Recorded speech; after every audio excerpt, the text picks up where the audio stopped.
Morning, Neil Sean here in the very heart of London. Just wanted to share this quick memory with you really, because I recently mentioned on one of the videos about the wonderful and late Mario Lanza, you know, the opera singer, the MGM star, all that sort of stuff. He was, of course, bigger at times, if you like, than Elvis, particularly in the classical world, and his appeal really stretched across all boundaries, if you like. You know, he sold millions of records, starred in box office breaking films like Caruso, and of course had a reputation for being rather difficult, to say the least.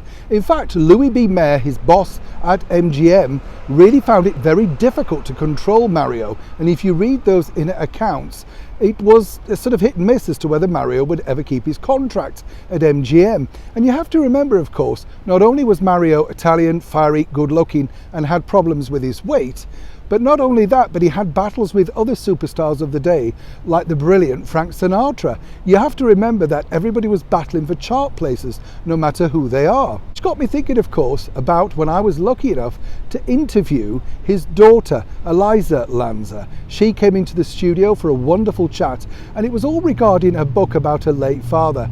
I have to tell you, what a wonderful, divine, and of course beautiful lady. She was just such a sweet lady, you know, and when you read the stories about Mario being fiery and everything, you're looking at this woman and thinking, no, she hasn't got it in her. Maybe she did. Now, we talked for over an hour and she told us some wonderful stories about her late father, and of course the tragedy of his very life, which was cut so short. A terrible sort of story at the end of it, you know.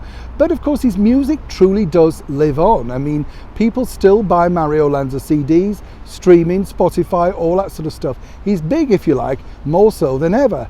But what really made Mario have that appeal? Well, according to his daughter Eliza, it was quite simple. He had movie star looks and of course a voice that was given to him by the gods. One of the things that I did find fascinating about when he came over to London, and he appeared on a big TV show over here called Sunday Night at the London Palladium. He'd apparently had something of a spat with the producers of the show and of course his promoter, which was Bernard Delfont, part of the Lou Grade organisation. Now you see the picture here of a man, Michael Grade, who's currently the chairman of Ofcom. He is the son of one of the Grades, possibly the biggest showbiz entrepreneurs in this country over the last 100 years. Forget your Simon Cowell, this truly was the man. But what's interesting really about this is that apparently he fell out with the organisation, so much so that he landed a punch on someone while he was staying at the Dorchester Hotel. But when he arrived on stage at the London Palladium live to speak to the audience, this was all over the press.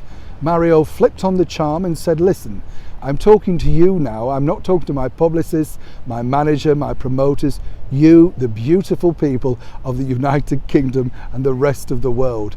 Boy, that won the audience over, and he broke into song and to a full house got a standing ovation. She said really that was the magic of Mario. He simply could charm a room, whether it be 2 people or 2,000 people, and she truly believes that that's why his memory lives on. As I say, I'm absolutely thrilled and honoured to have met his daughter, a wonderful, beautiful lady who, of course, her father gave so much pleasure to so many people back then and right now through to today. Neil Sean in the very heart of London.